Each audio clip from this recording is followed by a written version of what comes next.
Hum.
Olá, boa noite.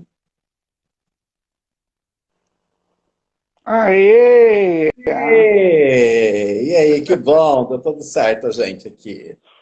Eu acho que estamos, acho que deu tudo certo Está. também. Então Deixa vamos, eu ver. então vamos começar, então. Ó, boa noite a todos, tá?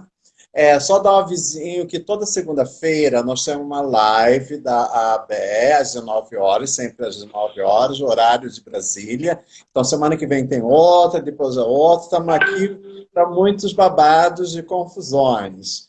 Tá? Também não esqueçam de acompanhar, pessoal, nossas redes sociais, tem um canal no Facebook, tem no YouTube, no Instagram. No link do bio do Instagram, nós temos nosso endereço, tá? Então, eu queria começar inicialmente, brindar a presença da nossa querida. E é Estamos muito aqui. amor para todos vocês, tá, gente? Tchim, tchim. Gente, então, eu sou o professor Dani, tá? Eu sou conselheiro atualmente da ABE e eu venho trabalhando, desenvolvendo pesquisa com a temática de gênero, né, e suas intersecções. Mas eu não vou falar muito de mim, vou falar justamente, nós estamos aqui para ouvir e bater um papo com Sara. Sara, se apresenta para nós, por favor, querida. Eu quero primeiro agradecer. Eu sou o Dani, o convite honroso da ABEA, mas na sua pessoa que me fez esse convite tão gentil. Você que é um pesquisador há tão longo tempo pesquisando a temática dentro das compreensões aí das letras, da linguística aplicada, da cultura. E assim, para mim foi uma honra incrível. Eu me senti muito contemplada e agradecer à presidenta Bruna Irineu, que teve essa ideia. Eu acho que assim, é do coletivo, a Associação Brasileira de Estudos da Homocultura, ela representou muito, primeiramente para mim, enquanto pesquisadora, assim que eu conheci.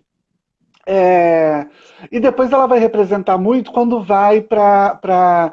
Nesse primeiro momento, até posso voltar mais adiante, porque eu quero falar de Luma e de Felipe Fernandes. Mas Sim. agora, falando de Bruna, eu quero agradecer muito, porque Bruna e você representam o Brasil que muita gente não conhece, que é o Brasil do Tocantins, que é o Brasil do Mato Grosso, e eu acho que é fenomenal o modo como a gente tem disposto isso em nossas redes. Para que todo mundo saiba, e não acho que ninguém que está inventando a roda, né? Obrigada. Eu sou uma travesti da educação e sou uma Sim. travesti na educação. Eu sou formada em algumas licenciaturas, estou me apresentando aqui mais ou menos, atropelando tudo e agradecendo.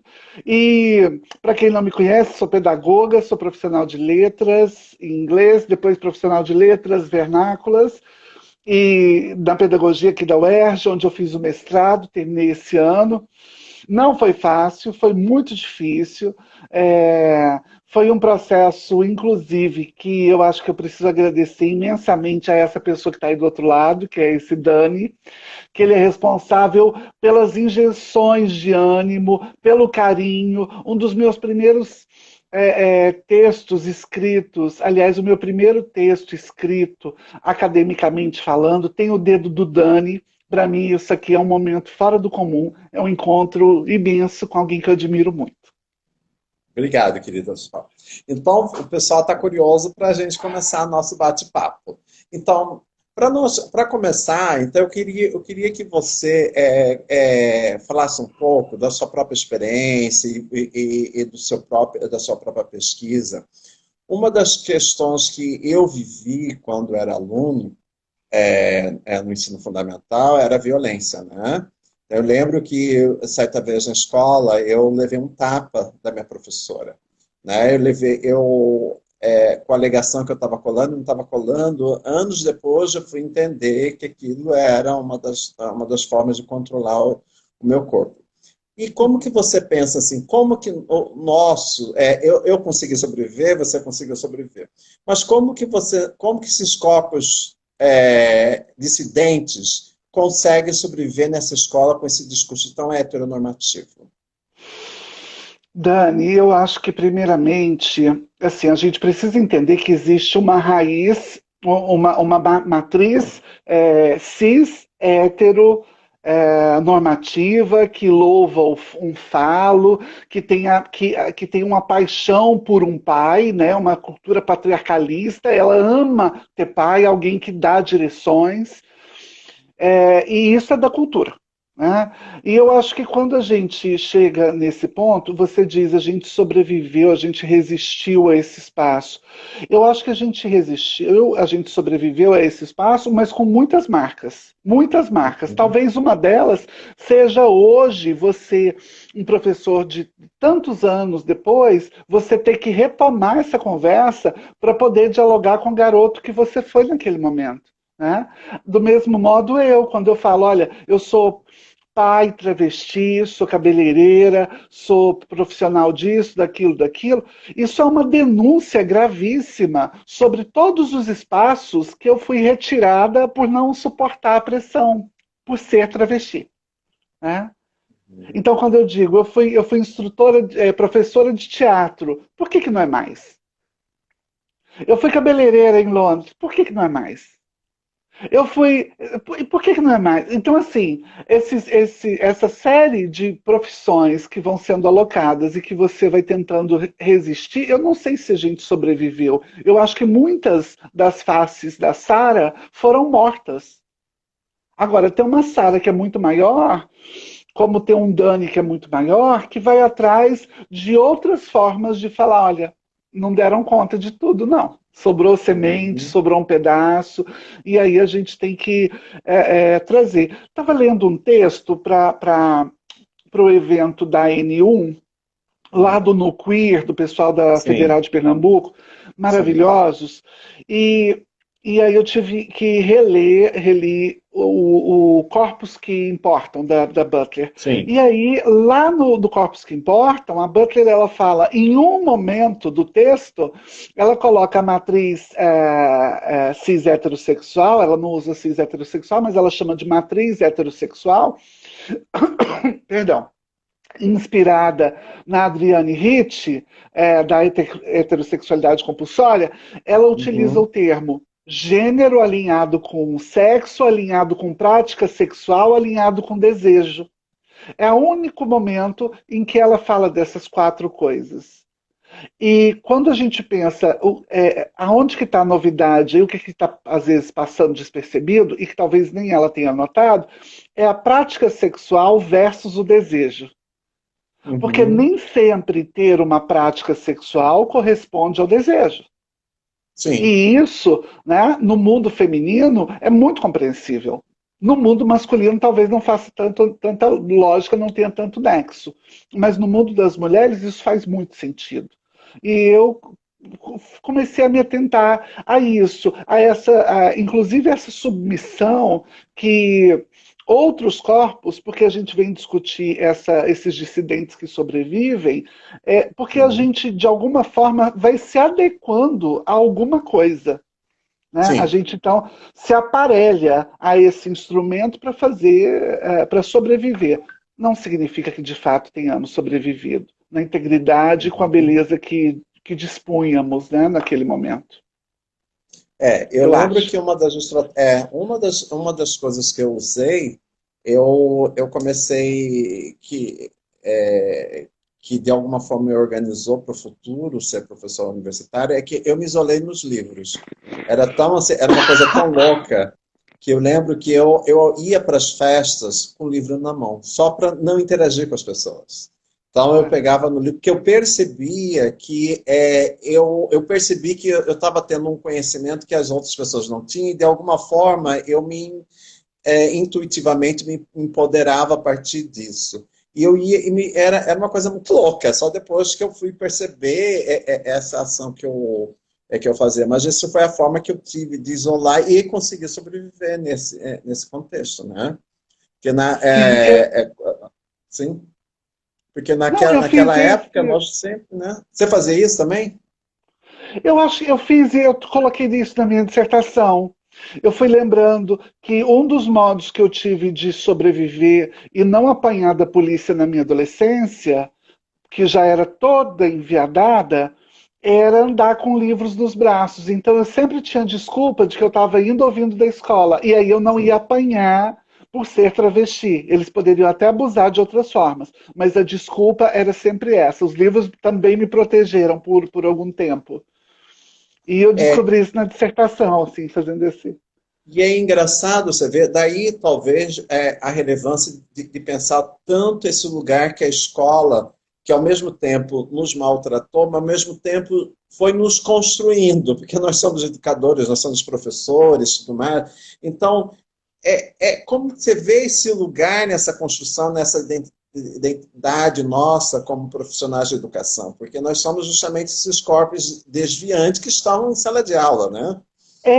Eu acho que esse não, não estamos inventando a roda, né? Eu acho que Sim. sempre teve aquela pessoa que ela também não entendia nada que estava acontecendo dentro da escola, mas ela sabia que existia ali algum nível de injustiça sobre alguns de nós.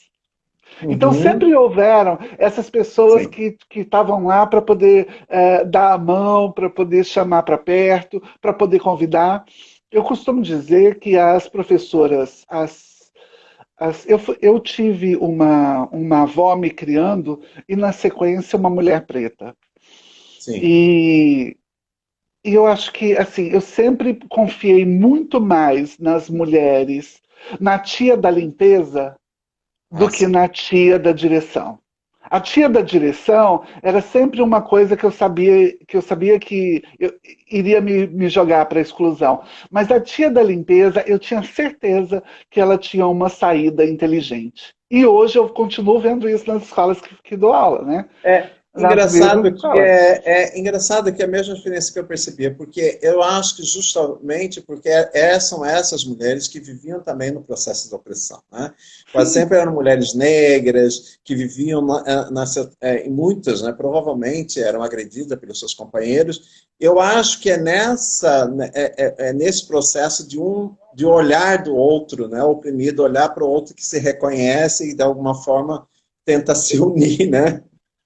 Sim, eu acho que a gente, assim, quando, inclusive, nos textos mais recentes Uhum. da Butler, onde ela vai falar dos corpos em aliança, acho que inclusive ela fala disso, né? A gente pode chamar isso de corpos em aliança se a gente estiver falando de Butler, mas a gente pode chamar isso de assemuitá, que é uma frase de um grupo indígena do Alto Amazonas, de mulheres que compreendem umas às outras a partir das suas dores. Então, elas poderiam acionar a dororidade das mulheres negras, mas elas acionam uma outra forma de compreensão que é a parentalidade. Então, elas se chamam de parentas. Olha que incrível Uhum. isso. Então, são esses múltiplos processos que a gente pode ficar pensando. Tá, eu entendi até aqui por essa forma, mas ele também já acontecia de lá, de uma outra, Sim. por um outro lugar, né, por uma outra compreensão. Eu acho que você, é, quando a gente foi escrever o livro em homenagem ao João, você me Uhum. chamava muito atenção para isso, porque você dizia Quem é que está falando isso? De onde é que você tirou? Tem que citar. E aí você colocava lá, tem que citar. E outras vezes você literalmente dizia, você colocava meio que é, é, como que fala? Stressed? Em negrito, né? Você Sim. sublinhava, colocava mais evidente, para poder. E eu sabia que aquilo ali significava que era alguma coisa que eu estava falando livre e deliberadamente e que valia a pena ser dito. São Uhum. essas outras vozes que não eram legitimadas, que não tinham como estar ali naquele espaço. Então, acho que, assim, muitos parceiros, a minha tia da faxina hoje é você. A minha tia, a tia da faxina hoje é Bruna Irineu, a tia da faxina hoje é o Felipe Fernandes com Luma, Sim, quando fizeram o primeiro livro do dossiê da ABé. O sim. Felipe falou: eu tenho um texto da Sara e eu posso passar para a Gabriela, para a Luma, para compor esse dossiê. Eu acho que fica melhor lá do que aqui comigo. Sim. E assim, é do campo da generosidade dessa academia outra que vem sendo formada por esses sujeitos que são muito importantes. Né? E Assim, sim, é isso que eu acho que nós estamos perseguindo, né, Sara? Essa construção dessa outra academia construída por sim. esses afetos, né? Eu acho que essa racionalidade acadêmica nos transformou, nos deixou dessa forma que nós estamos.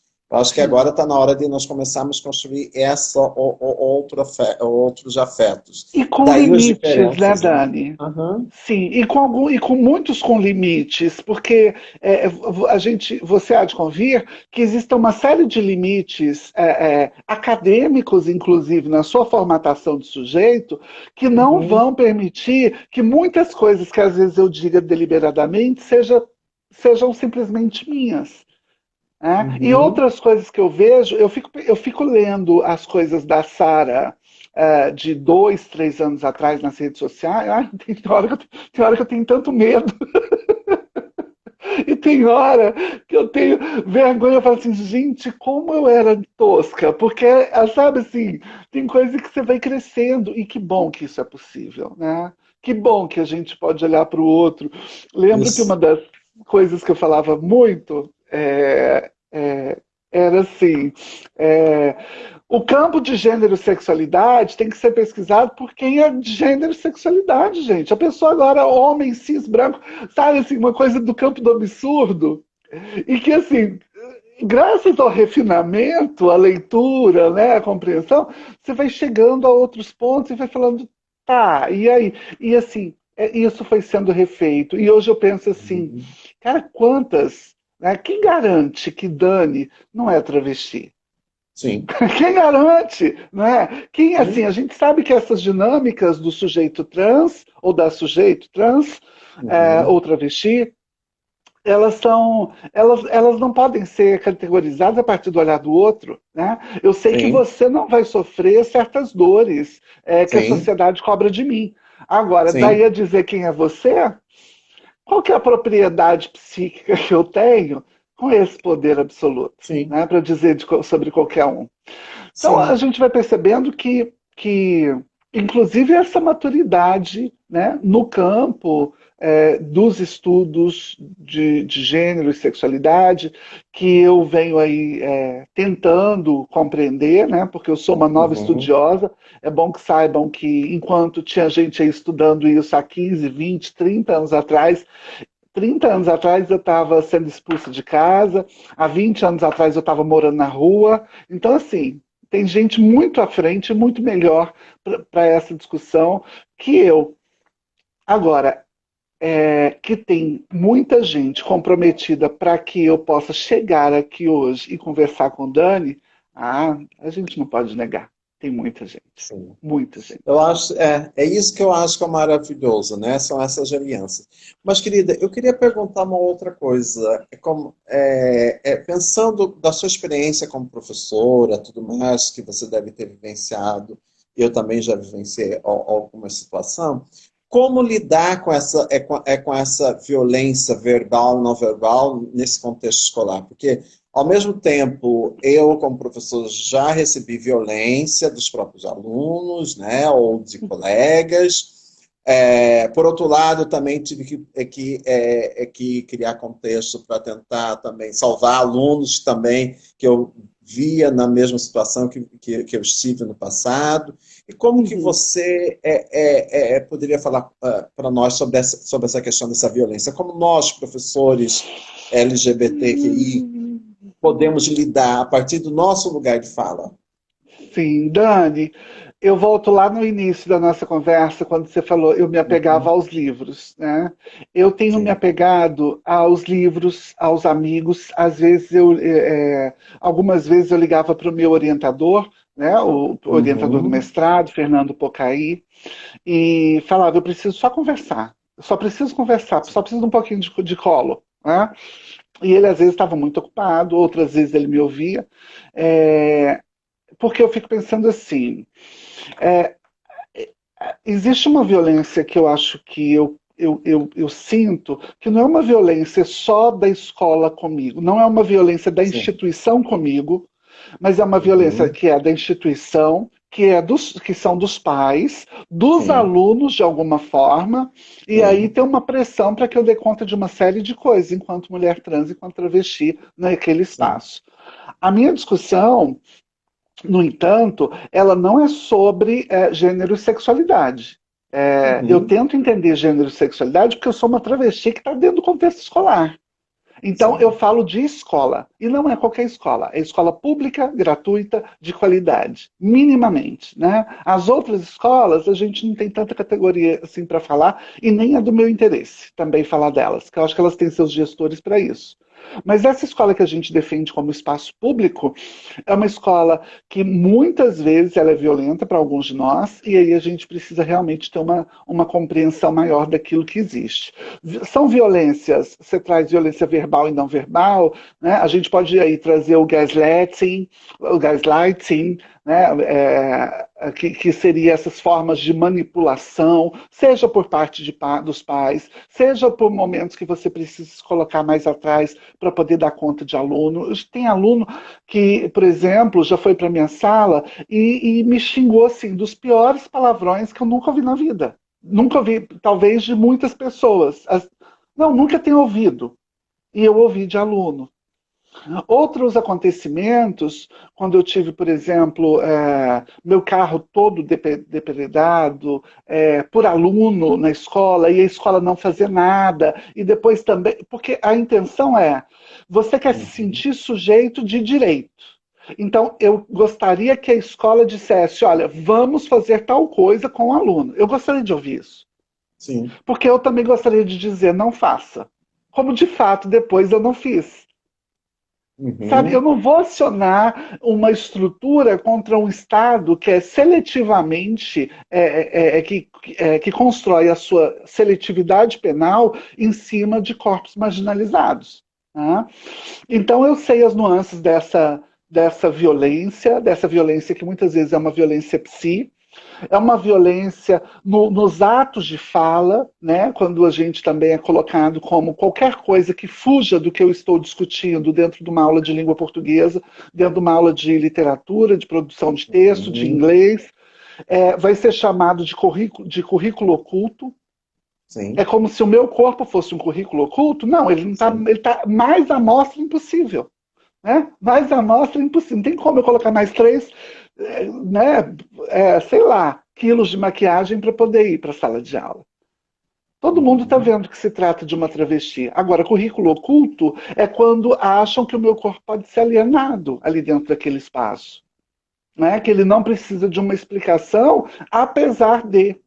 Então, esse apesar de, ele vai compor muito dos corpos trans dentro dessa lógica que se perde olhando por um viés mais normativo, como bullying escolar. E a gente sabe que a gente não está falando de bullying, né? A gente está falando de transfobia.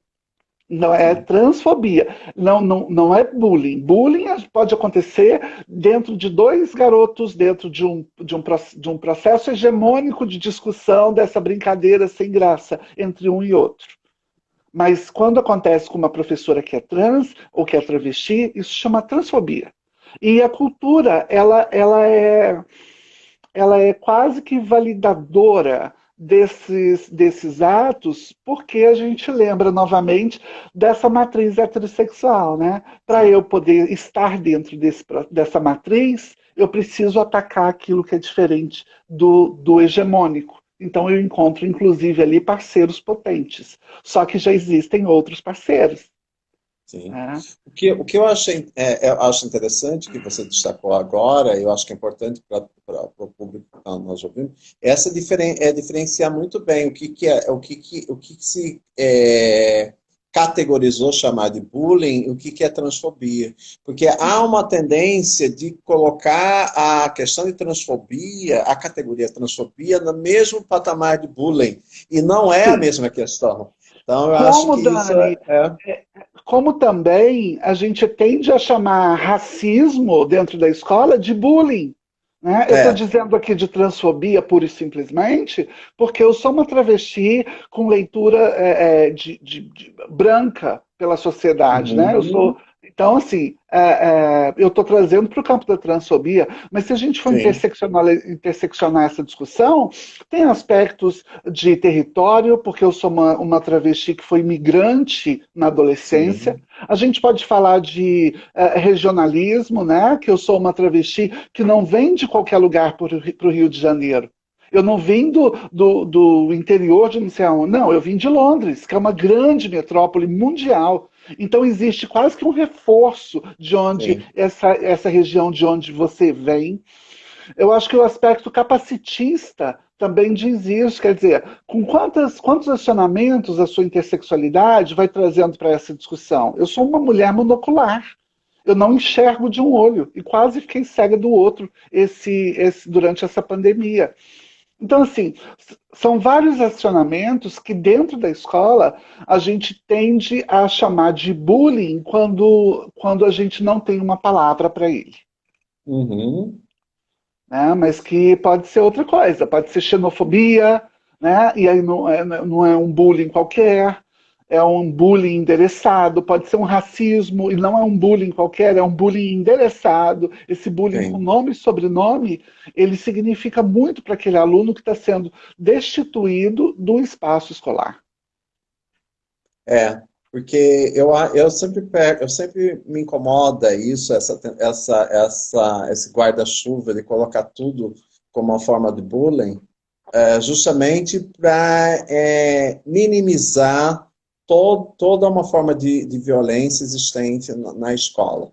Que fica Uhum, sempre no uhum. plano assim, da brincadeira de mau gosto, de algo que é um desmerecimento com o outro.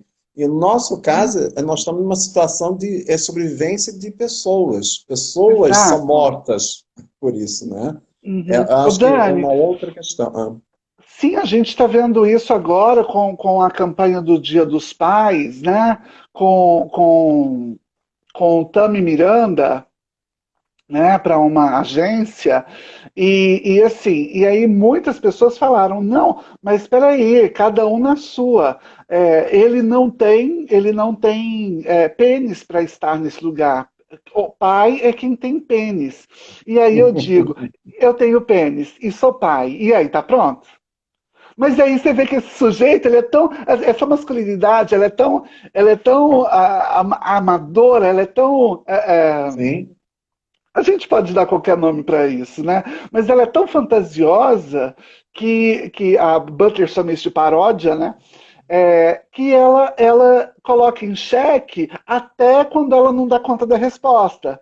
Então você dizer que o Tami Miranda é menos homem, tá, eu entendi. Porque ele não é pai, né? Entendi também. Porque ele não tem pênis, né? Tá, mas e eu que tenho? Vou fazer o que com ele? Como é que você vai tratar essa travesti que é pai? Porque eu continuo Exatamente. sendo mulher, continuo sendo travesti, continuo sendo avó. e continuo sendo avó, que tem isso também. Tem um recorte temporal, né? Porque ali na minha adolescência, com 16 anos, Uhum. eu não tinha uma outra palavra senão pai. E Sim. aqui na minha vida adulta, aí eu já tenho uma outra condição de me colocar, inclusive historicamente falando. E aí eu sou a Sara, né? A Uhum. travesti. E aí eu sou avó, eu não sou mais avô. Eu não sou, é de uma outra categoria. E Sim. tudo isso talvez defina muito bem o processo do devir, né? Isso que nada está fixo, que estamos todos passando, cada um aqui contando uma história, tentando trazer de um jeito e tentando minimamente sermos senhores e senhoras de nossas próprias narrativas, né? Sem o outro, Uhum. sem a culpabilização do outro. Acho que é o que a gente É, eu, chamaria eu de. acho que é isso. Eu acho que isso que você coloca, Sara, que eu acho que é muito, é algo bastante interessante, porque esse processo, isso ocorre com todos, todos. Na verdade, é isso que nós somos uma grande, nós vivemos num grande processo de torre. Até, por exemplo, se for colocar, como você colocou esse exemplo da Tami, e aqueles homens que sofreram acidente e de alguma forma ficam imobilizados em relação Sim, né? Não, porque acontece, há casos, já homem que ficam, se tornam impotente por N doenças e tudo mais. Ele deixará de ser o pai daquela criança? Então, exato, é contraditório exato. tudo que se coloca. É. O Mas interessante, Dani, é que sim. quando a gente pega para o outro, é muito Uhum, fácil. Porque eu tenho uhum, todas as saídas para a sua vida. Né? Eu não sim. tenho para a minha. Né? É isso que Mas, mas para a sua, eu sei de cor e salteado como governar a sua vida. Né? O é, problema é que é a sua, não é a minha. E quando a gente exato. traz para a da gente, isso vem com outro sabor, outro contexto. Né? Aham, Mas o mais interessante é como a gente pega essas coisas, né, que são do campo uhum, da construção do outro, uhum. e traz e fala assim: você está tentando mandar em quem? Você está tentando fazer o quê? Sabe? A quanto te interessa Sim. deslegitimar um sujeito de qualquer história que ele conte? E se você não Uhum. soubesse quem é o Tami Miranda, se você não souber, você ia lá falar, pedir para ver o que tem dentro da cueca dele? Quantas vezes você fez isso com algum homem andando no meio da rua? É. Né? Então, assim, é do campo do hipotético que você fala, não é tão hipotético, é mais patético do que hipotético, né? É. Eu vejo Enfim. que é um grande, pelo que eu vejo essas pessoas, é um grande medo que elas têm de nós, né? Nós somos, Uhum. parece que é uma grande ameaça, a não Sim. ser, é uma ameaça de não se sabe do quê. Porque no fundo, se for olhar para nossas vidas, nós somos assim. Eu fico vendo, eu tenho uma vida relativamente careta, casado, você é É, avó, tá é, mais, você é exato. avó, A gente, tá mais sabe, careta que isso. Nós é, estamos.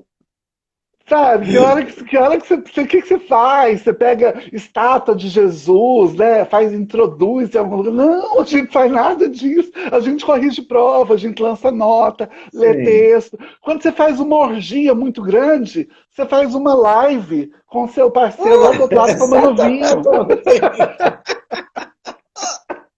Aí o máximo da orgia que a gente chegou foi essa. Pois é, né? Isso que eu tô, isso que eu acho interessante. E aí, Sara, eu queria pensar também com você. Como você já colocou no começo dessa live, a violência sempre teve posto na escola e tudo mais. E nós temos uma questão urgente, né, de cada vez mais essas questões todas serem discutidas na escola, porque é uma questão de sofrimento das pessoas. Tantos Uhum. homens vivem nesse contexto desse discurso heteronormativo, sofrem, porque assim, a taxa de homicídio, de suicídio de homens é imenso. Então, eles são grandes vítimas desse próprio Uhum. sistema que os enlouquecem. E aí eu fico pensando, então, que estratégia diante desse desse país conservador que nós estamos vivendo, nessa esquizofrenia coletiva, lidar com essa questão de gênero, essa temática de gênero na escola, sobre pensando nessa égide conservadora, né? Sim, Dani, eu acho que, assim, eu passei por algumas coisas. Eu venho Sim. de uma família Uhum. que os dois pontos, né? Tanto por parte do meu pai quanto por parte da minha mãe, ambos, né? Eu não são meus pais, não são meus genitores, mas são os pais que eu conheço e tive. E eu fui criada como avó. Então, assim, é, eu vim de uma família que os olhares falavam muito dentro de casa. Então, se você olhar, o jeito de olhar, você colocava uma pessoa numa categoria que você quisesse. Essa Uhum. casa, eu costumo dizer que isso eu jamais teria que viver na minha vida adulta. E eu tenho pavor de sujeitos que conversam através de olhares.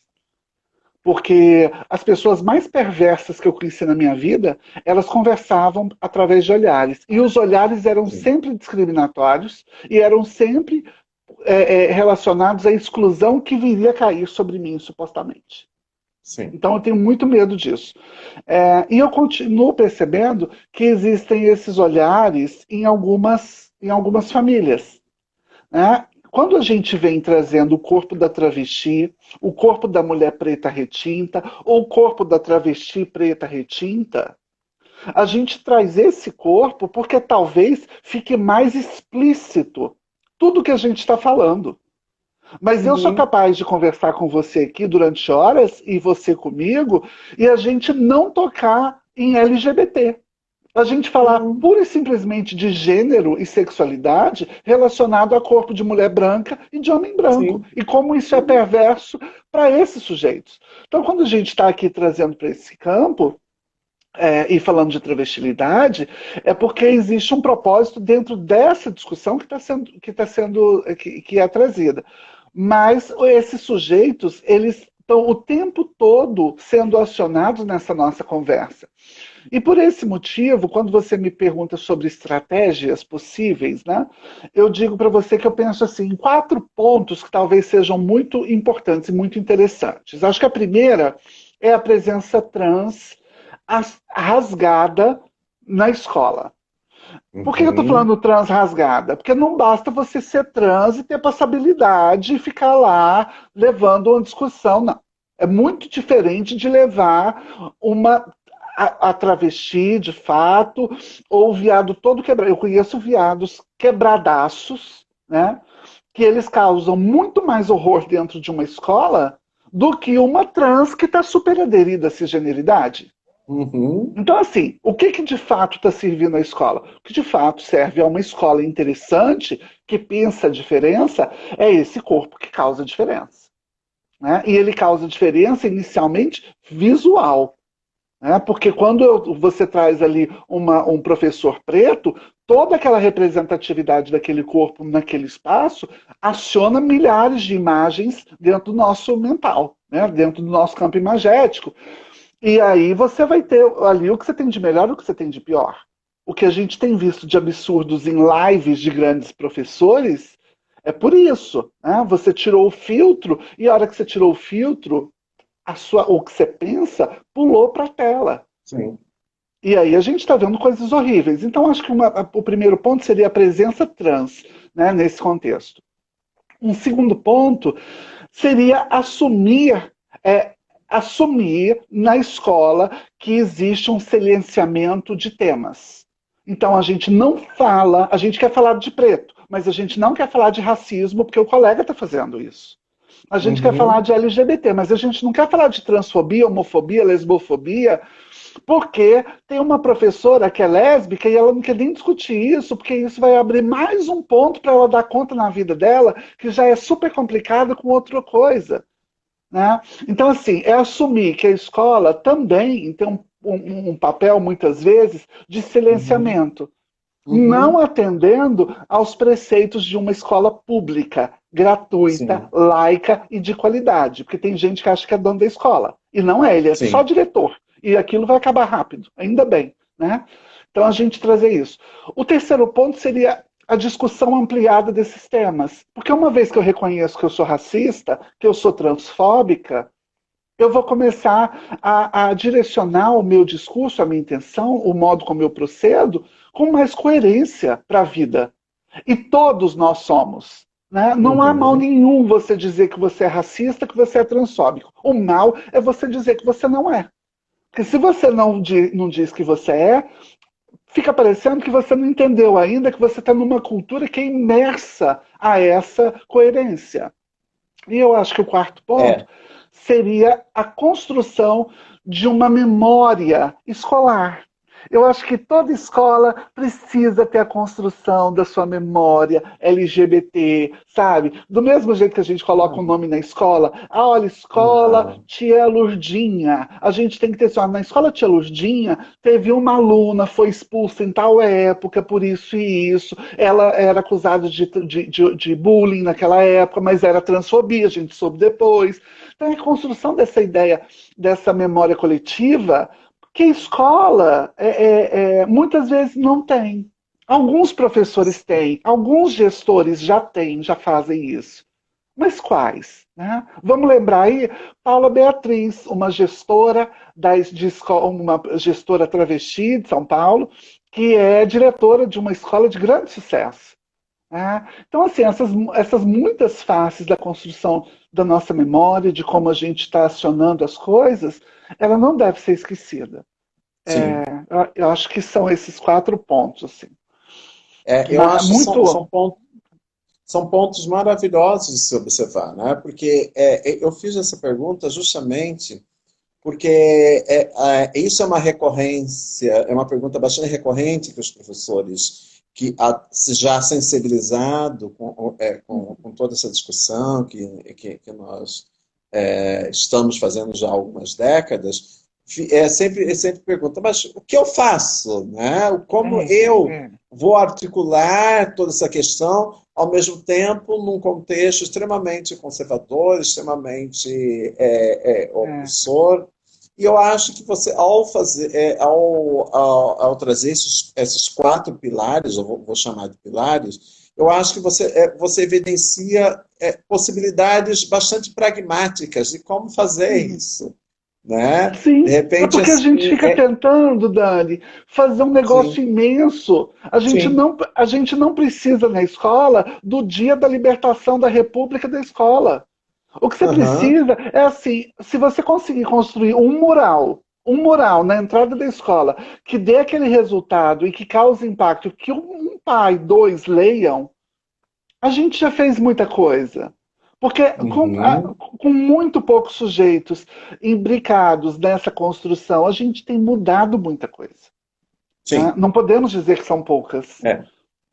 Eu acho isso eu acho muito importante, porque eu sempre escuto vários colegas bastante desanimados, bastante frustrados, mas eu acho que é importante isso. A gente precisa celebrar também que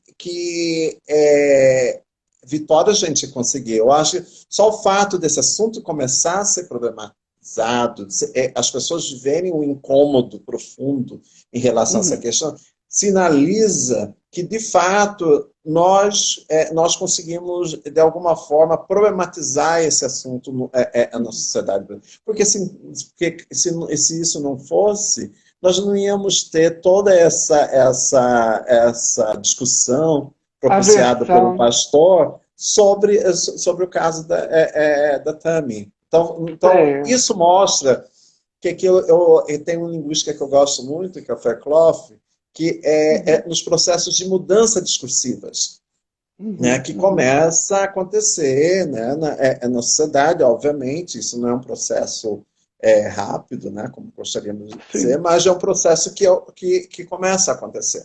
Tem uma pergunta sim. aqui da Tatiana Leonço, para você, Sara. Adoro, É, adoro. Adoro. que é, Tatiana Leôncia é a prova viva, né? De que você está falando com quem? Você está falando com quem? Porque você acha que você está falando com a Tatiana e é a Tatiana. E de repente pode ser o Tatiana, pode ser e sim, Tatiana. Quem é? Olha que coisa. Isso é escola, isso é a vida, é o cotidiano, né? sim. Então, aqui, ela perguntou, se você entende que a militarização da educação é o meio de implantar o escola sem partido. Eu acho que a militarização da escola é um meio de realizar um plano de emborrecimento nacional. Assim. Eu acho que tudo que a gente quer, que a gente foge hoje, é dessa militarização da escola, porque a gente sabe que ela não dá certo. A Uhum. escola que uniformiza, ela não dá certo há muitos anos. Há muitos anos. E Paulo Freire já vinha gritando isso, não era à toa. Quando Paulo Freire começa a problematizar isso com Sim, Anísio Teixeira, com grandes nomes da sim, educação, ele já estava falando dessa escola que uniformiza sujeitos. Imagina você passar uma vida tentando, né, se tornar alguma coisa próspera, com alguma saída, e você ser o tempo todo uniformizado por baixo, ser trazido de volta para um aparato que essa sociedade não tem condições, né, de lidar, porque é o silenciamento. Né? A gente sim. uniformiza para silenciar. Não tem uma outra É, proposta. E a uma gente, prova. ao fazer É, isso, a gente atende à escola sem partido, sim. à política da ideologia de gênero, que é criada no cerne da Igreja Católica, como explica Rogério Junqueira, mas também Sara Bargagnoli, minha xará, né, a partir da Itália. Quer dizer, tem uma série de pessoas aí que vão sendo acionadas, inclusive nesse levante, né, do retrocesso, do backlash, dessas instâncias, né, que Susan Faludi traz, dos retrocessos mesmo, né, de como Uhum. o Estado ele faz isso no acionamento da necropolítica, Sim, quando é interessante, porque quando não é, ele aciona o biopoder. Né? E são todas questões que a gente quer discutir, a gente precisa discutir, e só vai poder discutir depois que você lê e compreender muitas coisas. E aí sim, chega muito caro quando esse professor da escola básica não tem uma formação estruturada por esse Estado. Então o Estado ele começa a matar a escola pública muito antes dessa escola pública ser sim, de fato a escola, sim, né, que a gente defende, que a gente luta aqui. sim. Mas eu acho que esse fator de militarização, eu acho que vai até muito mais longe. Nós não podemos esquecer que o Ministério da Educação tem um patrimônio, né, financeiro, assim, bastante desejado por muitas pessoas em administrar, né? Então, daí já Uhum. várias tentativas, em Goiás mesmo, de tentar, de alguma forma, privatizar a gestão das escolas públicas. Então, eu acho que são as questões bastante profundas Sim, que tá dentro desse embrulho todo, né? Não é sim. apenas escola sem partido, mas N questões que se interligam aí, né? E não é à Sim, que toa. estão relacionadas Uhum. ao modo, né, ao neoliberalismo que a gente tem acompanhado. Agora, é Sim, aquilo, né, Dani? A gente, imagine, o maior absurdo da vida talvez seja uma travesti ter que se instrumentalizar com todo esse conhecimento para uhum. poder ainda lutar depois de ter passado por tudo que passou. Sim, Eu sou a prova viva de um Estado que tenta me matar desde que eu sou criança. Desde que eu sou criança. sim, Né? Os ajustes, eles me custaram caríssimo. 15 anos sem meu filho, isso é muito caro. Isso é sim, muito caro para uma pessoa que sente uma dor, sabe, o tempo todo, diariamente. É claro que não vai fazer sentido para uma pessoa que talvez não tenha apego à própria família, à própria mãe, ao próprio pai. sim, Mas uma pessoa que minimamente sabe o que é amor para com o outro, imagine você perder a coisa mais importante da sua vida por tantos anos. E por quê? Porque você é trans, porque você é travesti, porque você é de uma forma que não se adequa àquele sonho que é vendido dentro dos espaços institucionais, dentre eles a escola. Então a gente é, luta para mudar lá dentro. né, Eu sinto, diariamente. eu sinto, por exemplo, obviamente que eu não passei pelas suas dores, mas eu, por exemplo, microscopicamente, eu vivencio, por exemplo, eu tomo cuidado, por exemplo, eu falo isso publicamente para os meus alunos. Por exemplo, eu não posso conversar numa sala, em particular, com algum aluno. Um aluno, Porque exato. sempre vão insinuar que já fizeram isso, né?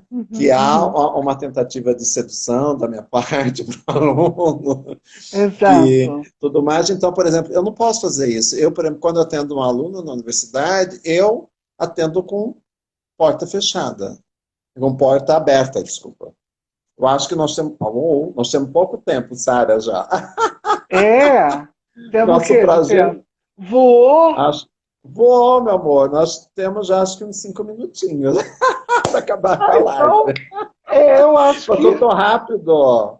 não deu para a gente responder nada, mas assim, eu acho que é importante a gente lembrar, Dani, isso que você está trazendo, assim, tem muita gente lutando há muito tempo. E aí é bom a Sim. gente lembrar de Dani Marcelo, da UFMT, é bom a gente lembrar das Divanises, sua parceira Uhum. aí da UFMT, Tatiana Lionso, na UNB, que vem fazendo um trabalho imenso, a Bruna Irineu, o próprio Alexandre Bortolini, que hoje está fora do Brasil, mas que trabalhou como professor na atividade aí na construção de muita coisa relacionada à formação de professores, Sérgio Carrara, Rogério Junqueira, Paula Regina, lá no Sul, o pessoal do NEIM, da UFBA, problematizando com os feminismos, que é uma coisa incrível, né? E aí a gente lembra também de Leandro Collin, Djalma Tuller.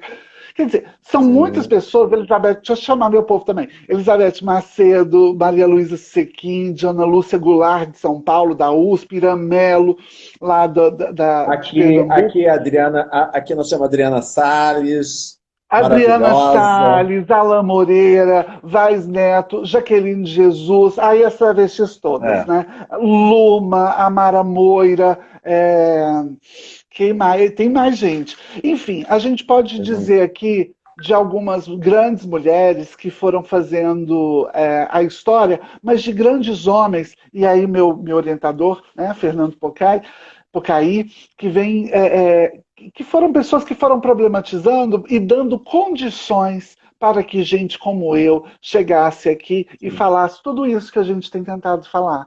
A gente ainda tem uma série de dificuldades, talvez no Uhum. fluxo educacional, né, apressado, tem uma série de urgências. A minha dissertação de mestrado deve ficar disponível logo mais Uhum. adiante, e ela mostra Sim. muito isso. Ela mostra talvez a urgência de tanta coisa que eu queria falar e que foi sendo colocada de um outro modo. Mas eu agradeço muito a esse convite, a essa Eu possibilidade.